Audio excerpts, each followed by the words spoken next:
I was able to talk my and put people in their place, make people take accountability. Oh, and did they take it, that accountability? Some of them did, some of them didn't. Virtual Reality. Audrey from Vanderpump Rules, Danny and I are so excited to have you. We've been vibing for a little bit. We're obsessed with you. Oh, I'm obsessed with you. Are you obsessed with being on Vanderpump Rules, the reboot? Has this whole experience been everything you ever dreamed of? I'm obsessed with it. I didn't ever dream of this, but now I can't remember my life without it.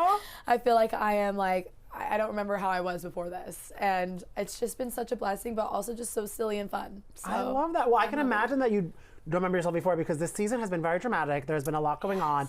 And also, I mean, like, Vanderpump Rules is such a fun institution in the Bravo world. Were you familiar with the show before you joined the reboot? So I wasn't familiar with the show before. You're a youngin', so that makes sense. I didn't grow up watching it. But of course, whenever I was offered a job at SUR, I kind of like looked into it a little bit, but I still hadn't fully watched any of the seasons. Like when we started filming again, I was like just trying to go into it with no expectation. I didn't want to compare myself to anybody by watching the other seasons. I wanted to just be myself.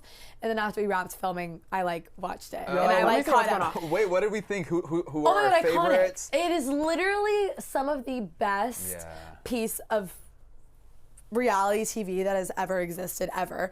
So it was really fun to watch it back, and I'm glad I waited and I was able to like appreciate them and also appreciate us. So it was great. I think it makes sense because like I like that everybody on the new franchise is very much their own person, and I feel like everybody, you and your castmates really came into their own, and like we're getting to know all of these new people. There's a lot of personalities on it. A lot. And we're all so different. Yes. And so it was really, really interesting watching everybody during this process, and then also navigating myself. I learned a lot about myself. I learned a lot about everyone else, and we were all so close, like uncomfortably close, that like having to confront the things that we normally just deal with without a camera there, but with a camera now was a love-hate relationship. Well, I feel like having a camera there makes conflict resolution a bit more efficient because you're forced to talk about your feelings. It's either a lot more efficient or a lot less efficient. It's like either people are like so stubborn, they're like, I'm not doing this right now with you. And it's like, girl, you would do this any other day. Who's the most stubborn person on the cast? Ooh, Marcus. Okay. Marcus is so stubborn. Or Angelica. Angelica and Marcus are very stubborn in their own ways, and they have a hard time putting themselves in other people's shoes. Okay, and we're saying her name. I mean, do we? I mean, because there's a lot of the current moments on the show. We're done. Messy, yes. Messy. I'll say anybody's name. I don't hate anybody, but I think I am really good at drawing a line in the sand with what I put up with and what I don't. And so for her, I think we had a very, very, very, very, very short time getting to know each other, and she kind of ruined that very quickly. And so for me, it was like bummer, like because I was so open to being your friend. But then like with your friends, you want to be able to go to them and like tell them things and trust that they're not gonna like go spill the beans to your boss and everybody in the world. So I was like just a little bit more upset more than anything and disappointed. And I think that sometimes it's okay that two people don't get along. It doesn't mean they're an awful person. It just means that we don't vibe. So are you vibing less or more after filming the reunion? Was there a pathway to resolution? Did we try? Did we make an effort? I think filming the reunion, there was every emotion involved. There was a lot of things that I wasn't able to say while we filmed that I was able to say in the reunion. Not that I wasn't able to say, but that I didn't say, that I was glad I got a chance to say. So you had to sit on it to like kind of like... To sit on it. I got to watch everything I didn't see behind my back. And so being able to watch the things that she was saying, that everyone was saying, and be able to then like process it, form an opinion, and then like let loose at the reunion. I was glad I got to unleash my Aries. That's for sure. Aries, y'all can be tough as hell. And they're like major on reality TV. Oh my God. Look, I can. A person only has so much bandwidth.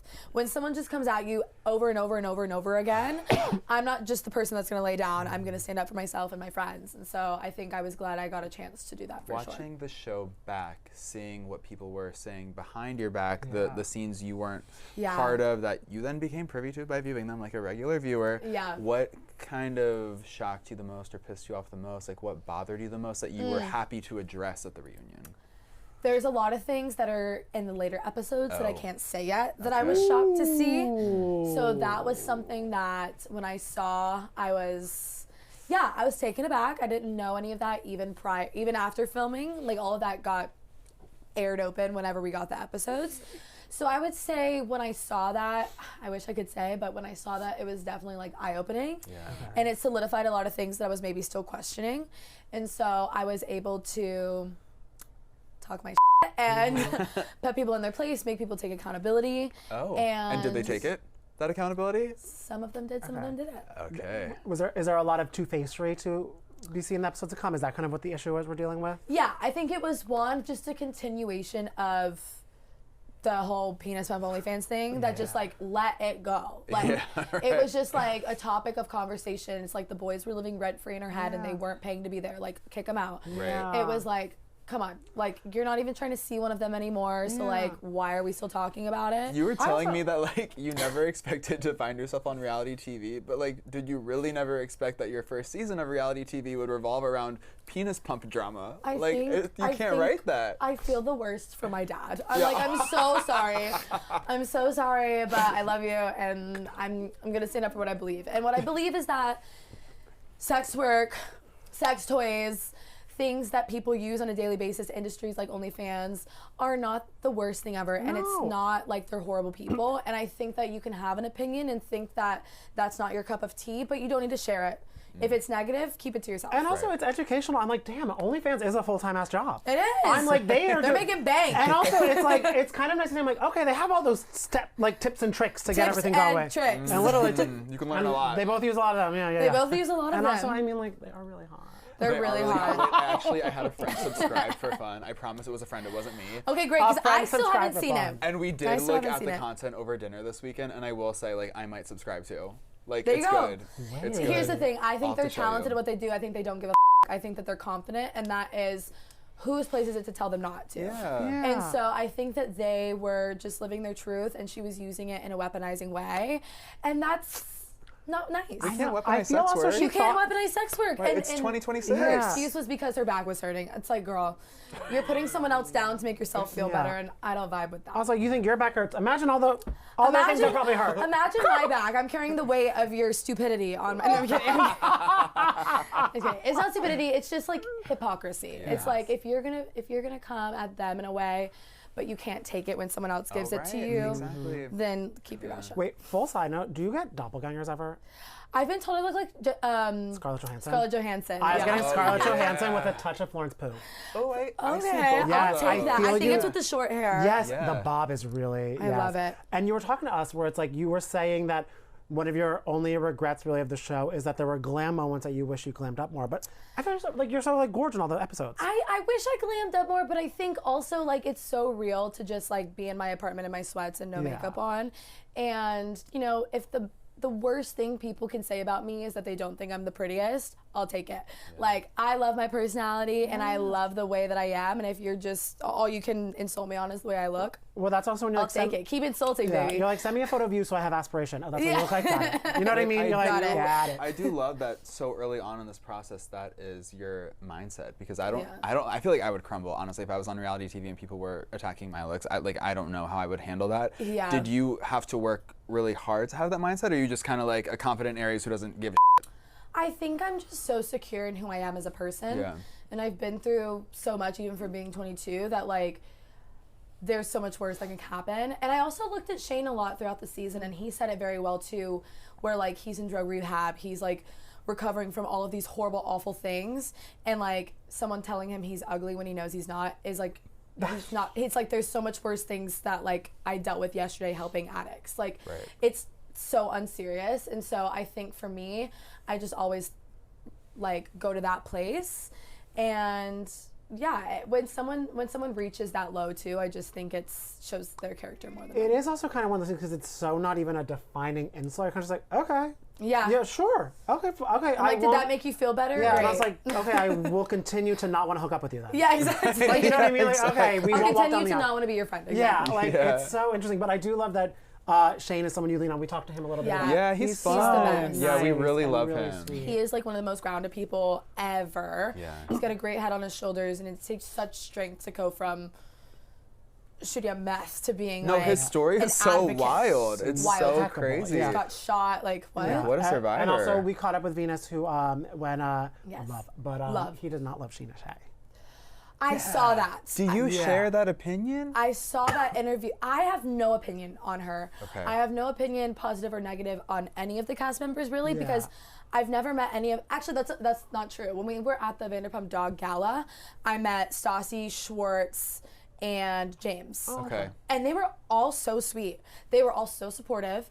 All three of them came up to me and like some of the other people and were like, "Y'all are amazing. Like." Just keep kicking ass, you got this, like we've been in your shoes.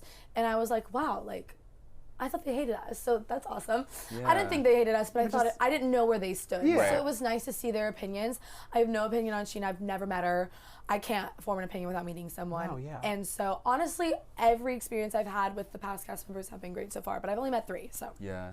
Now watching the show, just as a viewer with virgin eyes, watching the whole thing for the first time, who were your favorites, like from the early seasons and just like throughout the entire journey of watching? I'm so jealous. Lala and Stassi for sure. Yeah, of course. Those are my favorites. Those are my girls. I was like, yep, relate to you. You can do no wrong. Iconic. Lala has so many great moments. She has a lot so of many. Have you met her yet? No. I feel like y'all would be a bad bitch link up, you and Lala. I'm dying to meet her. Natalie did her podcast and I was so jealous. I was like, oh, because I just like love her energy. She does not play. She does not give a and she's also been through so many hard things and is still able to like be in this world and like talk about reality TV through her podcast and things like that. And I think she's a strong mother.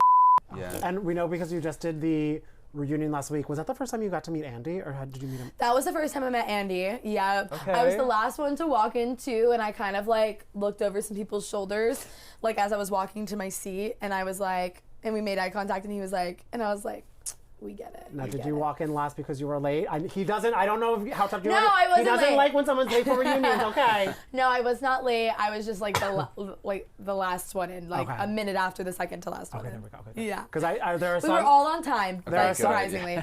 Lisa runs a tight ship. She does. She does. And that is a good lesson to know for future reunions. There are some reality stars that have been waiting like 45 minutes. I think as if the seasons go on, hopefully, I think maybe people will be more late because maybe they'll not care as much. But for first season, everybody was prompt. How did you prepare for the reunion? Just like beauty-wise, did you do any like treatments? When did you pick your outfit? Like, how did you prepare? Because I feel like I would obsess over that. So my dress was made by one of my really good friends, Moises Barajas. He is a host at SUR actually as well. Oh my God, and that's adorable. I was talking to him about the reunion, and he was like, "Can I make a dress for you?" And I was like, "Yes." And he like hand stitched this amazing, gorgeous silver gown, and it took him a month to make. And he like literally was sewing me into it in the trailer before we got there.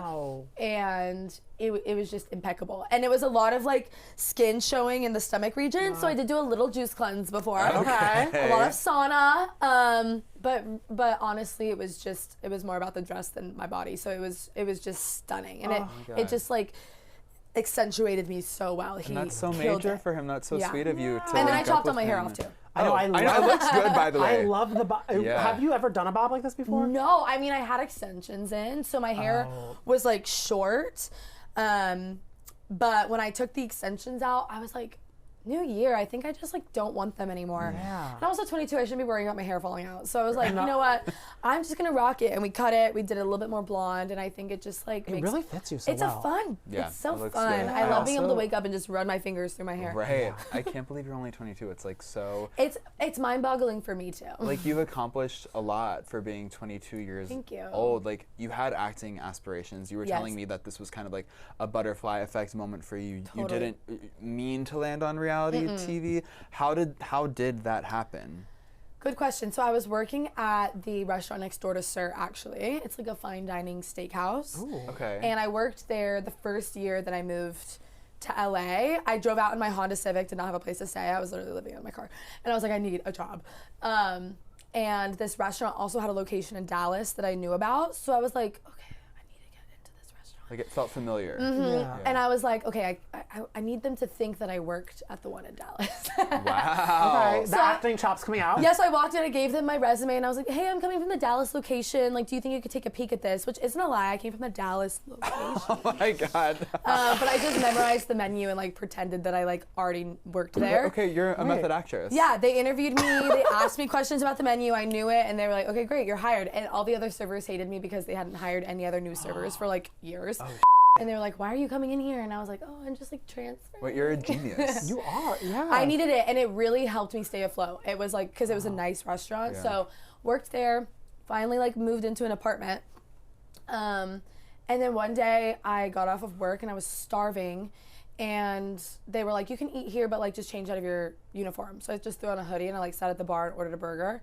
And I was sat next to Natalie, and we got to yapping, and she was like, I'm gonna send you someone's number. Just answer it. And then I got a job at Sir, and then they started a show. Wow. And it was really a butterfly effect. Like if I hadn't sat there at that seat. That's so crazy. nice. So having had those acting aspirations, was there any part of you that was hesitant to do reality TV? Because that was Ariana Maddox's thing. She moved to LA to be an actress, and she was like, I don't want to do reality TV, and then it ultimately became like... My acting manager at first was like, absolutely not. What are you doing? And then I don't know, I just kind of sat with it. I talked to like my family and like God, and just like tried to figure out like a sign, I guess. Yeah. And my manager called me back one day. I think he probably talked to like, I don't know, maybe some more of his team, and he was like, okay, do it. And I was like, really? And he was like, yeah, do it. Like it could open up so many opportunities. You're putting yourself on a platform where you can show off these skills that you have and these dreams and these aspirations you have. And I definitely tried to do that, and I think it was a great decision. I mean, Cardi B started on reality TV. It's true. And now she's Cardi B. Yeah. Cardi B, Ariana, all the legends. And are you loving LA in general? Because you're new, like, how was kind of like the adjustment of like being like a Los Angeles? Great question. I realized early on that I was a very small fish in a big pond, and I was getting all these auditions and nothing was sticking. And I realized I was just honing in on that. And I wasn't loving where I was at, especially like once I got out of my car, I was like, okay, I need to fall in love with this city. Yeah. Like I can't need this city. I need the city to need me. I need to want the city. I need to want to be here, or else it's never gonna work out because I'm just gonna be too desperate. And so I decided to like take a pause from auditioning. I stopped auditioning for almost a year, and I just every single week, like I worked at the restaurant 3 nights a week. And then I would like go to the beach for a day. I'd go on a hike. I had a horse at the time, so like I would go ride my horse in the mountains, and I just like fell in love with being there. And also prioritize yourself. Exactly. So like if the acting didn't come along, I still loved being there. And then I got back into it a little bit more, and VPR fell in my lap, and it was like almost the universe being like, okay, now you don't need this, you want this. Wow. So it was honestly the best thing I did, was just like detaching and then revisiting. Have you started to audition again? Yes. Okay. We're in full-fledged audition mode, which is a whole job in itself. I know. It's like, girl, please. But I love auditioning. I think it's so fun to be able to experience new characters and have like the hope of getting something. And you know, I'm always training and always auditioning, and it's just, yeah, one of them will stick. Oh, and we don't have that much time left with you, and we know you cannot give too much away about the reunion. We know it's lock and key. Yes. But did anybody shock you the most? Like, did somebody, like that maybe like fans or viewers aren't even expecting, like, oh, just you wait?